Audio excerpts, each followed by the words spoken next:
सोने में अब फिर से गिरावट का दबाव बनता जा रहा है और ऊपरी लेवल्स को हम सक्सेसफुली सस्टेन नहीं कर पा रहे। अभी कंसोलिडेशन देखने को मिलेगी लग रहा है।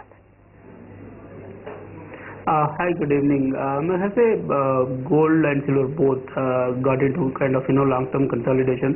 अब अगर देखें तो बहुत ही शार्प फॉल हम देख चुके हैं मार्केट के अंदर, तो कहीं ना कहीं ये बिफोर एनी फर्दर डायरेक्शन ये कंसोलिडेशन जरूर रहने का चांसेस लग रहा है।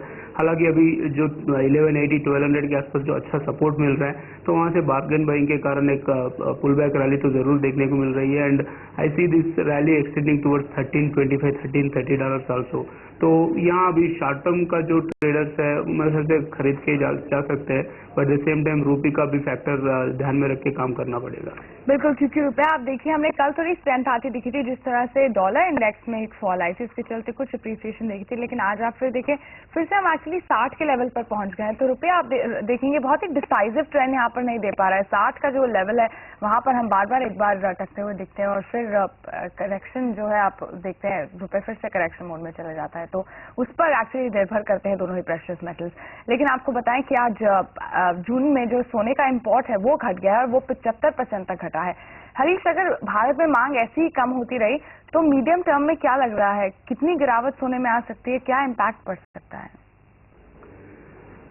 देखिए, नो डाउट आज का जो इंपोर्ट फिगर्स है काफी वीक हो चुके हैं, but at the same time जो अप्रैल और मई में जो इंपोर्ट्स आया that is largely due to heavy rush. क्योंकि फर्स्ट फॉल जब 25,000 के करीब जब सोने के प्राइसेस डोमेस्टिक मार्केट में आए, तो kind of mad rush we have seen across the country. तो उसके कारण काफी हद तक सोने इंपोर्ट्स बढ़ चुके हैं। बट अभी सोना जैसे इंटरनेशनल मार्केट में no doubt market has fallen, but वही डोमेस्टिक मार्केट में रिफ्लेक्ट नहीं हुआ क्योंकि रुपी बहुत ही वीक हो चुका है। तो उसके कारण अभी अट्रैक्टिव प्राइसिंग नहीं मिल रहा है इन्वेस्टर्स को। That is one of the reason why there is decline in investor interest. And also government का जो भी पॉलिसीज है, इंपोर्ट ड्यूटी बढ़ाना and discouraging investments in gold, तो वो भी slowly I think started affecting the market.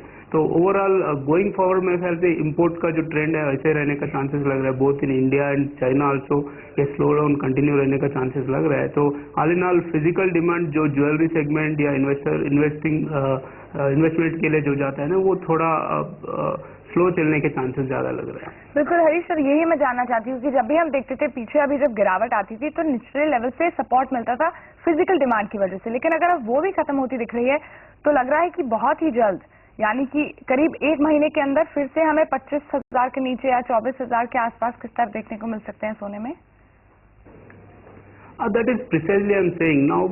जब 30,000 से 25,000 लेवल जब आए तो obviously we have seen a bargain buying, एक अच्छा खासा एक्यूमुलेशन देखने को मिला है। बट रूपी का जो डिक्लाइन है उसके कारण हमें फिर से एक नया लेवल नहीं देखने को मिल रहा है डोमेस्टिक मार्केट में। जैसे मेरे ख्याल से अगर रूपी अज्यूमिंग 58 57 तक अगर अप्रिशिएट होता है और यहाँ से इंटरनेशनल मार्केट फिर से $1,450 तक गया जाता है, तो there is a possibility that market में फिर से एक अच्छा अपॉर्चुनिटी मिल सकता है। बट जब तक डोमेस्टिक मार्केट में प्राइसेस 20 to 23,000 तक जब तक नहीं आते तब तक हम फ्रेश बाइंग एक्सपेक्ट नहीं कर सकते। बिल्कुल, जब तक आपको बहुत नीचे के लेवल जिस तरह से हरीश ने बताया तब तक आप फ्रेश बाइंग यहाँ पर ना इनिशिएट करनी चाहिए और आती भी नहीं दिख रही। लेकिन चांदी पर भी देखें तो चांदी में जैसे हमने बताया आपको बेस मेटल्स और सोने की जो गिरावट थी वो उसी का असर पड़ता दिख रहा है, तो दोहरी मार पड़ रही है यहाँ पर। और चांदी में अभी अगर आप देखें तो ऑलमोस्ट 0.25% तक की डाउनटिक देखने को मिल रही है।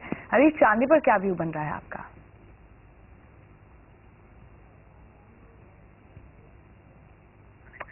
हरीश, आपको आवाज आ रही है?